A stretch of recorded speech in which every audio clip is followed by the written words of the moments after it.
Je dirais que ce n'est que le début d'une période prédite par la Bible elle-même. Compte tenu de la situation actuelle, les paroles de Jérémie sont plus que jamais à propos. Paroles qui nous rappellent que quand tout va mal, quand nous pensons à notre misère et à notre détresse, il faut toujours se rappeler que les bontés de l'Éternel ne sont pas épuisées, ses compassions ne sont pas à leur terme, elles se renouvellent chaque matin. Ces paroles peuvent sembler farfelues pour certaines personnes. Quand on se rappelle du sort de l'humanité quant à présent, toutefois, ne limitons jamais la grâce de Dieu en fonction de notre compréhension des choses ou de notre vision du monde. Apprenons de préférence à lui faire confiance et à le laisser prendre le contrôle de notre existence en lui octroyant la permission d'agir en notre faveur. Que vois-tu? Tel est le titre de notre réflexion de ce matin, une petite réflexion très courte. Mais juste avant de nous laisser bercer par l'harmonie musicale des paroles de Dieu insérées dans l'hymne évangélique qu'est la Bible, je vous invite à courber la tête pour une courte prière. Notre Seigneur, notre Dieu, une fois de plus ce matin, tes enfants vont écouter ta parole. Alors, nous te demandons de nous assister puissamment par ton Saint-Esprit, afin que nous soyons à même de comprendre cette parole, de la mettre en pratique dans notre vie quotidienne, et ceci pour notre salut éternel en Jésus-Christ. Amen. Notre méditation se trouve dans le livre d'Exode au chapitre 14, et à partir du verset 10, je lis pour vous. Pharaon approchait. Les enfants d'Israël levèrent les yeux et voici, les Égyptiens étaient en marche derrière eux. Et les enfants d'Israël eurent une grande frayeur et crièrent à l'Éternel. Ils dirent à Moïse, n'y avait-il pas de sépulcre en Égypte sans qu'il fût besoin de nous mener mourir au désert? Que nous as-tu fait en nous faisant sortir d'Égypte? N'est-ce pas là ce que nous te disions en Égypte? Laisse-nous servir les Égyptiens, car nous aimons mieux servir les Égyptiens que de mourir au désert. Le verset 13 nous dit ce qui suit. Moïse répondit au peuple, ne craignez rien, restez en place. Et regardez la délivrance que l'Éternel va vous accorder en ce jour. Car les Égyptiens que vous voyez aujourd'hui, vous ne les verrez plus jamais. Chers amis, le deuxième livre du Pentateuque est à bien des égards sa pièce maîtresse. Nous parlons de l'Exode. Si la Genèse parle des ancêtres d'Israël, l'Exode raconte comment ils sont devenus une grande nation par l'action de Dieu lui-même. C'est l'histoire de la fondation d'Israël. C'est leur document d'identité qui leur dit d'où ils viennent et leur montre leur place dans le monde sous la souveraineté de Dieu. Amis dans le Seigneur, Yahweh est le personnage dominant de ce livre. Le texte souligne sa souveraineté, même au détriment de l'intérêt de l'histoire dans certains endroits.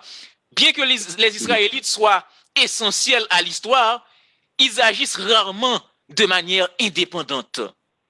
Entre les deux, c'est-à-dire entre Yahweh et les enfants d'Israël, nous avons un personnage extrêmement important, il s'agit de Moïse. Il peut être décrit comme le héros de l'histoire. Moïse est dans presque toutes les scènes. On parle de sa naissance. On parle de sa fuite lorsqu'il a laissé l'Égypte. Moïse est l'un des principaux personnages de cet ouvrage. Chers amis, dans Exode 14, Nous sommes dans un contexte particulier. Le peuple d'Israël vient de quitter l'Égypte grâce à la manifestation de la toute-puissance de Dieu. Dans un premier temps, les enfants d'Israël ont été les témoins oculaires de la toute-puissance de Dieu. Ils ont vu de leurs propres yeux comment Dieu a pu intervenir dans leur vie. Ensuite, ils ont entendu les cris que poussaient les Égyptiens la veille de leur départ. Et donc, Israël quitte l'Égypte après avoir vu en quelque sorte la main de Dieu et entendu les cris des Égyptiens. Le sujet de ce matin, que vois-tu? Voir est très important dans la littérature hébraïque, chers amis. Frère Jean-Michel, peux-tu fermer ton micro, s'il vous plaît? Ça nous dérange. Alors, soyez avec nous. Voir est très important dans la littérature hébraïque.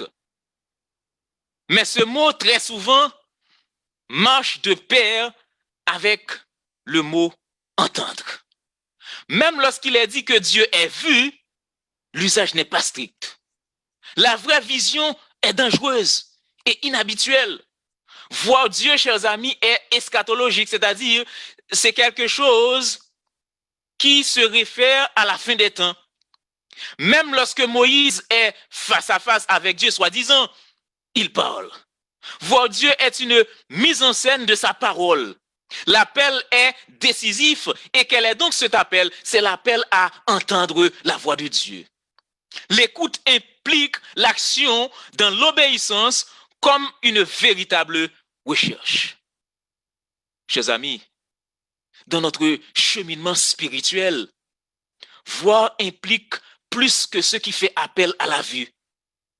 C'est cette capacité que nous avons de reconnaître qu'il y a une réalité qui nous dépasse, une réalité qui transcende afin d'arriver à la conclusion ou encore à la compréhension qu'avec Dieu, l'impossible est possible. Le texte sacré au chapitre 14, l'Exode chapitre 14, verset 10 nous dit ce qui suit. Pharaon approchait. Les enfants d'Israël levèrent les yeux et voici, les Égyptiens étaient en marche derrière eux. Et les enfants d'Israël eurent une grande frayeur et crièrent à l'Éternel. Comment est-ce possible? On croyait qu'on s'en était débarrassé. On parle des Égyptiens. Encore les Égyptiens. Les Égyptiens sont derrière nous et devant la mer Rouge. Tout semble indiquer que nous sommes à leur merci. Le pire dans tout ceci, c'est que nous sommes devant la mer parce que nous avons écouté la voix de Dieu.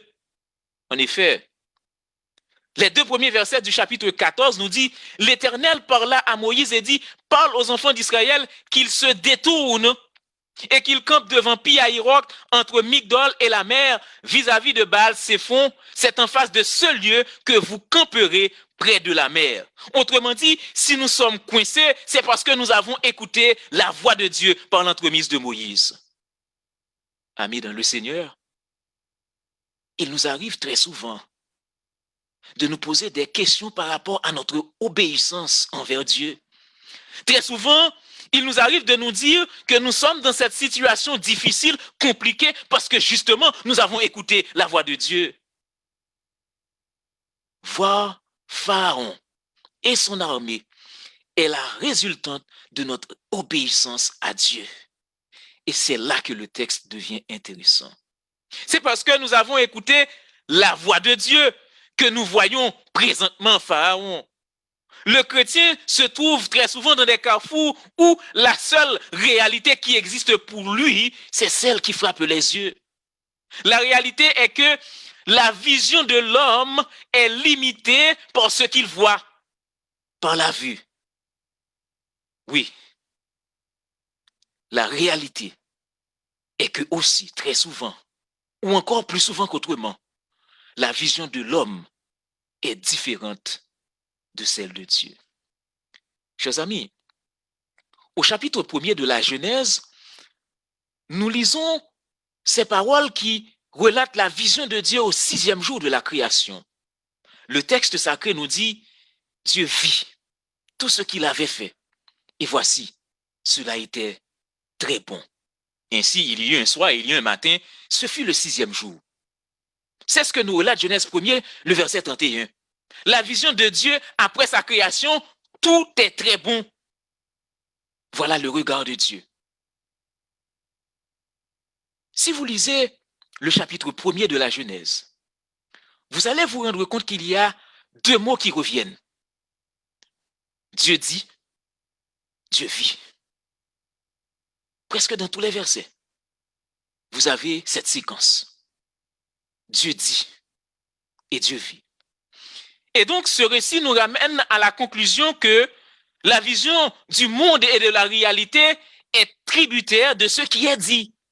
Nous avons dans le récit une répétition du dire de Dieu et de sa vision. Dieu dit et ensuite Dieu vit. Bizarrement, le chapitre 3 du même livre, nous parlons de la Genèse, chers amis. Le chapitre 3 nous rapporte une conversation entre la femme et le serpent. Et après avoir entendu le serpent, le texte sacré nous rapporte que le serpent dit à la femme, et ensuite, la femme vit que l'arbre était bon à manger, agréable à la vue, et qu'il était précieux pour ouvrir l'intelligence. Dans le premier chapitre, chers amis, nous avons le dire de Dieu et sa vision. Dire de Dieu et sa vision. Dans le 3e chapitre qui va parler de la chute de l'humanité, nous avons le dire du serpent et la vision de la femme. Dans les 2 cas, il y a un lien entre ce qui est dit et ce qui est vu. Autrement dit, il y a toujours un lien entre ce qui est dit et la vision.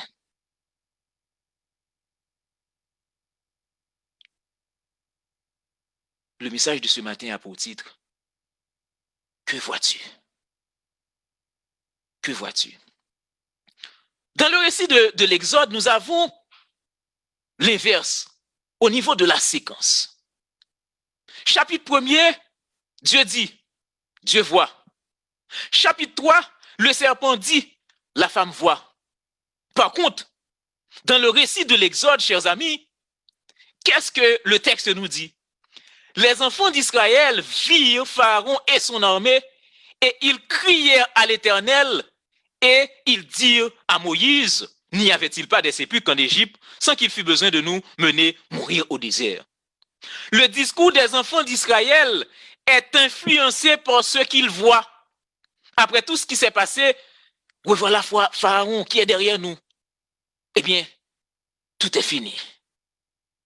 Que vois-tu en ce moment de crise, en ce moment de pandémie, en ce moment où tout le monde semble avoir une interprétation personnelle par rapport à la situation de ce monde? Que vois-tu? Chers amis, je le répète, dans notre cheminement spirituel, voir implique beaucoup plus que ce qui fait appel à la vue. C'est être capable de reconnaître qu'au-delà de ce que nous voyons, il y a une réalité qui nous dépasse, une réalité qui transcende. Et cette réalité doit nous amener à la conclusion ou encore à la compréhension qu'avec Dieu, l'impossible est possible. C'est entre autres ce que Moïse va essayer de les faire comprendre. Moïse répondit au peuple au verset 13, « Ne craignez rien, restez en place et regardez la délivrance que l'Éternel va vous accorder en ce jour. Car les Égyptiens que vous voyez aujourd'hui, vous ne les verrez plus jamais. » Chers amis, les enfants d'Israël sont effrayés quand ils ont remarqué que Pharaon était derrière eux. Ils savent que Pharaon et son armée représentent un danger potentiel. Mais voyez-vous, à côté du danger potentiel que leurs yeux voyaient, il y avait la délivrance réelle que leurs yeux ne voyaient pas encore. En analysant la réponse de Moïse, nous arrivons à la conclusion qu'il attirait leur attention sur 2 réalités différentes. La réalité de la vue opposée à celle de la foi. La réalité de la peur opposée à celle de la confiance en Dieu. Mais comment ne pas avoir peur quand nous avons le dos au mur, quand nous traversons la vallée de Baca, quand les choses tournent mal? Voir au-delà de ce que les yeux peuvent voir. Voir même quand on ne voit pas. Chers amis, n'est-ce pas David qui disait au psaume 23, « Quand je marche dans la vallée de l'ombre de la mort, je ne crains aucun mal, car tu es avec moi. » Remarquez que David ne dit pas, « Je ne crains aucun mal, car je te vois. » Je ne crains aucun mal, car tu es avec moi. Croire que Dieu est là, même quand on ne le voit pas, voilà la véritable foi. Ne craignez rien, c'est être dans une démarche de confiance totale. C'est être capable de tout abandonner entre les mains de Dieu. Que vois-tu? Alors que nous sommes en pleine pandémie, que vois-tu? Alors que rien ne va plus, que vois-tu, mon frère, ma sœur? La deuxième chose que Moïse dit me surprend. Alors que Pharaon est en marche derrière Israël, il a le courage de dire au peuple, restez en place. On a l'impression que pour Moïse, Pharaon n'est pas une menace. Il les enjoint à regarder autre chose que Pharaon. Il y a donc Pharaon d'une part et la délivrance d'autre part.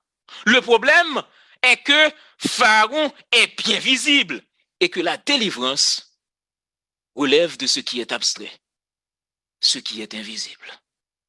Moïse invite donc le peuple à expérimenter Dieu dans une autre dimension, c'est-à-dire celle de la foi. L'apôtre Paul, dans sa lettre adressée aux Corinthiens, rejoint Moïse quand il dit, dans sa deuxième épître au chapitre 4, les versets 17 et 18, « Nos légères afflictions du moment présent produisent pour nous, au-delà de toute mesure, un poids éternel de gloire parce que nous regardons non point aux choses visibles, mais à celles qui sont invisibles, car les choses visibles sont passagères et les invisibles sont éternelles. » Béni soit l'Éternel. Le mot « voir » est répété 3 fois dans le verset 13. Ceci doit nous indiquer quelque chose.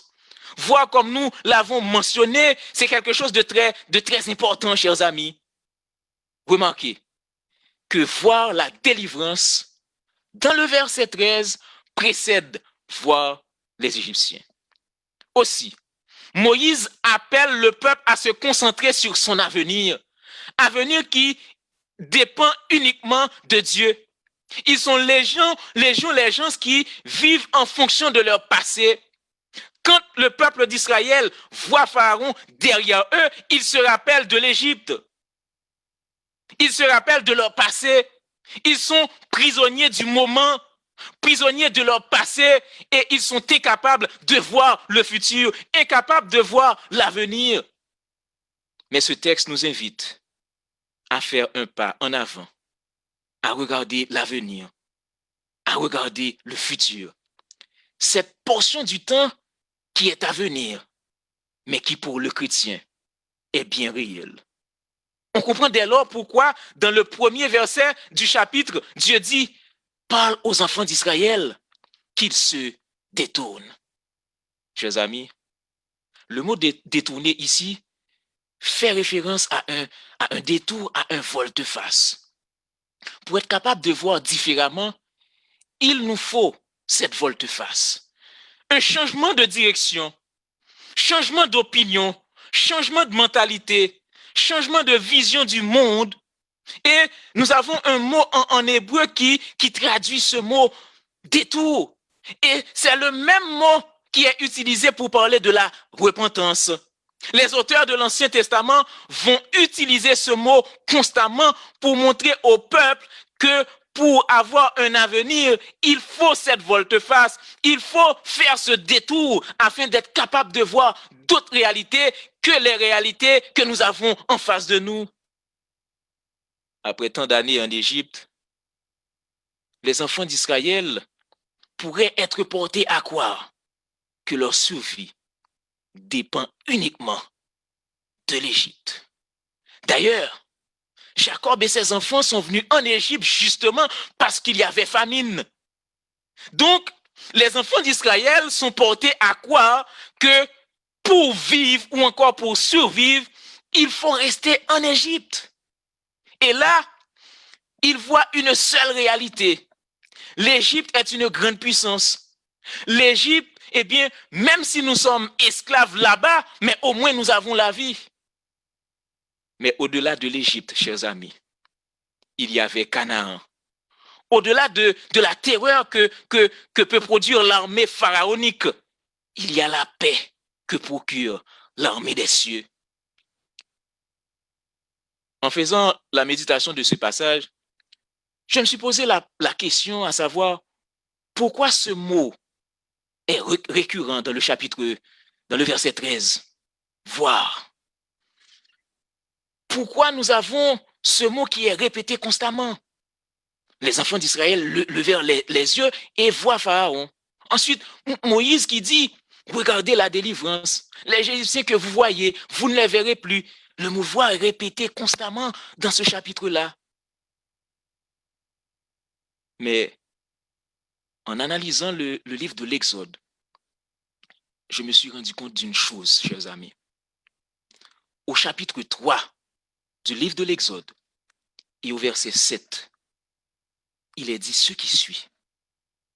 L'Éternel dit, j'ai vu la souffrance de mon peuple qui est en Égypte et j'ai entendu les cris que lui font pousser ses oppresseurs car je connais ses douleurs. Au chapitre 14, Moïse demande au peuple de regarder la délivrance. C'est un appel de se tourner vers Dieu. Et se tourner vers Dieu, en fait, c'est un appel à répondre à ce Dieu qui les avait déjà vus. Le fait de ne pas pouvoir voir Dieu ne signifie nullement que Dieu ne te voit pas. Même si tu ne le vois pas toi de tes yeux, cela ne signifie pas qu'il ne te voit pas dans ta misère, dans ta souffrance, dans ton angoisse, dans ton affliction. Dieu te voit là où tu es. David déclare, les yeux de l'Éternel sont sur les justes et ses oreilles sont attentives à leurs cris. Si d'une part Israël ne pouvait voir Dieu, Dieu lui-même, il pouvait les voir. Voir Dieu pour ne plus jamais voir les Égyptiens. La version Louis II parle de délivrance. Regardez la délivrance. Mais dans l'original, chers amis, on ne parle pas nécessairement de délivrance, mais quelque chose de beaucoup plus grand, de beaucoup plus extraordinaire. Il est question de salut. Regardez le salut et alors vous ne verrez plus les Égyptiens. Chers amis, ce matin, nous avons tous des choix à faire. La question qui est posée, que vois-tu? Est-ce que tu vois uniquement la pandémie? Est-ce que tu vois uniquement la situation dans laquelle le monde se trouve? Ou est-ce qu'à côté de cette réalité, il y a une autre réalité? Réalité transcendantale. Réalité qui nous dépasse, mais qui est bien réelle. Frères et sœurs bien-aimés, très souvent, en me réveillant le matin, j'ai comme l'impression que je suis dans un rêve par rapport à ce qui se passe présentement dans le monde. Le problème est que ce n'est pas un rêve, c'est une réalité. Au-delà de cette réalité qui est comme un rêve pour moi, il y a pour nous, chrétiens, un rêve qui deviendra très bientôt une réalité. Chers amis, avec les yeux de la foi, nous regardons devant nous et non derrière. Voir l'invisible, voir ce qui est impossible.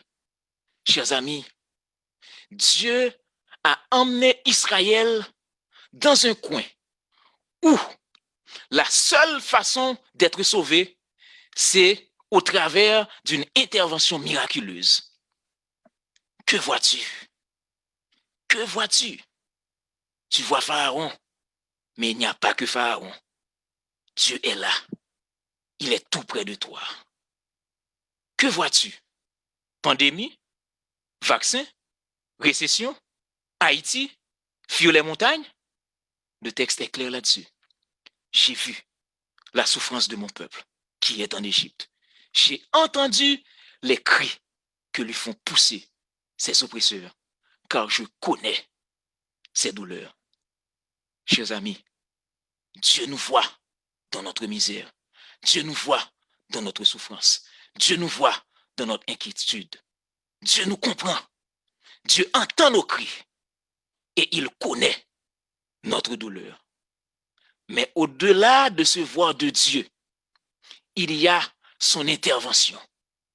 Intervention qui ne se fera pas attendre parce que très bientôt, avant longtemps, nous allons rencontrer ce Dieu qui nous a vus et qui nous demande de le voir. Oh, ce matin, quand je pose la question, que vois-tu? La réponse est, eh bien, nous voyons la misère, nous voyons la souffrance, mais nous pouvons voir autre chose. Nous pouvons regarder vers la croix, où Dieu s'est manifesté en la personne de Jésus-Christ. Parce que en Jésus, l'inaudible, ce qu'on n'entend pas, et l'invisible, ce qu'on ne peut pas voir, a été révélé. La grâce a été faite chair et elle a habité parmi nous. Les enfants d'Israël voulaient retourner vers l'oppresseur en ignorant que leur défenseur était là, près d'eux, pour les protéger. Cette scène nous rappelle une chose, chers amis. Dieu est plus grand que nos problèmes. Faisons-lui confiance.